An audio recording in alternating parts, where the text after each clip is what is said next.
సారీరా సత్య, నువ్వు అమ్మ ఊరికి వెళ్ళేటప్పుడు నీతో ఒక విషయం చెప్పాలన్నాను కదా, కానీ ఏదేదో జరిగిపోయింది.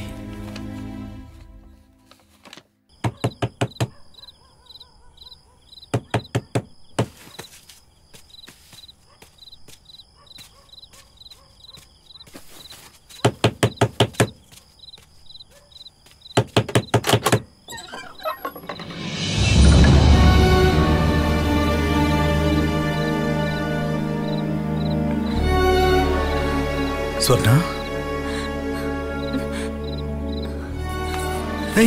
ముందు తలిపేయండి.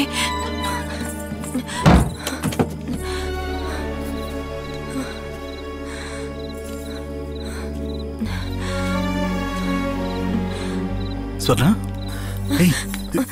వెంటనే బయలుదేరండి. మనం ఎక్కడికైనా వెళ్ళిపోదాం. ఇక్కడ ఎక్కువసేపు ఉండకూడదు. ఎందుకు? మా ఇంట్లో నాకు పెళ్లి ఏర్పాట్లు చేస్తున్నారు.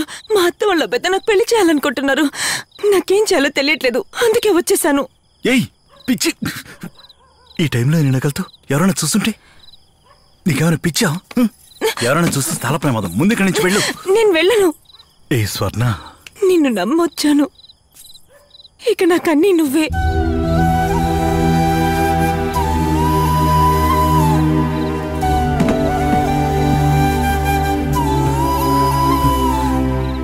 నన్ను అర్థం చేసుకో స్వర్ణ. ఈ సంవత్సరంతో నా చదువు పూర్తయిపోతుంది. దాని తర్వాత నువ్వేం చెప్పినా వింటాను. స్వర్ణ, ప్లీజ్ స్వర్ణ. అది జరగదు, జరగనివ్వరు కూడా. నేను ఇక్కడికి వచ్చానని మా వాళ్ళకి తెలిసిపోయి ఉంటుంది. అందరూ వెతుకుతుంటారు. పద వెళ్ళిపోతాం.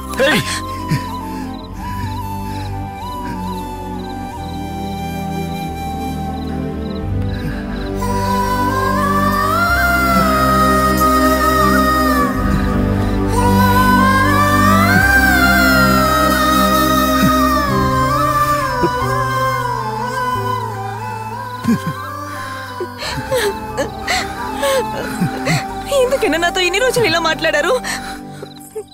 ఇలా చూడండి, ఇప్పుడు కనుక మీరు నాతో రాలేదనుకోండి, రేపొద్దు నన్ను ఈ ఊర్లో శవంగా చూస్తారు. అది మీకు ఇష్టమేనా?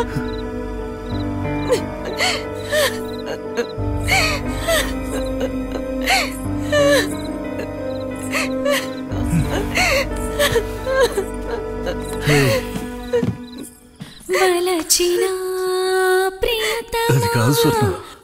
వయసులో సరిగమా వినమని అంటున్నా, మనసుతో కలమని చెబుతున్నా.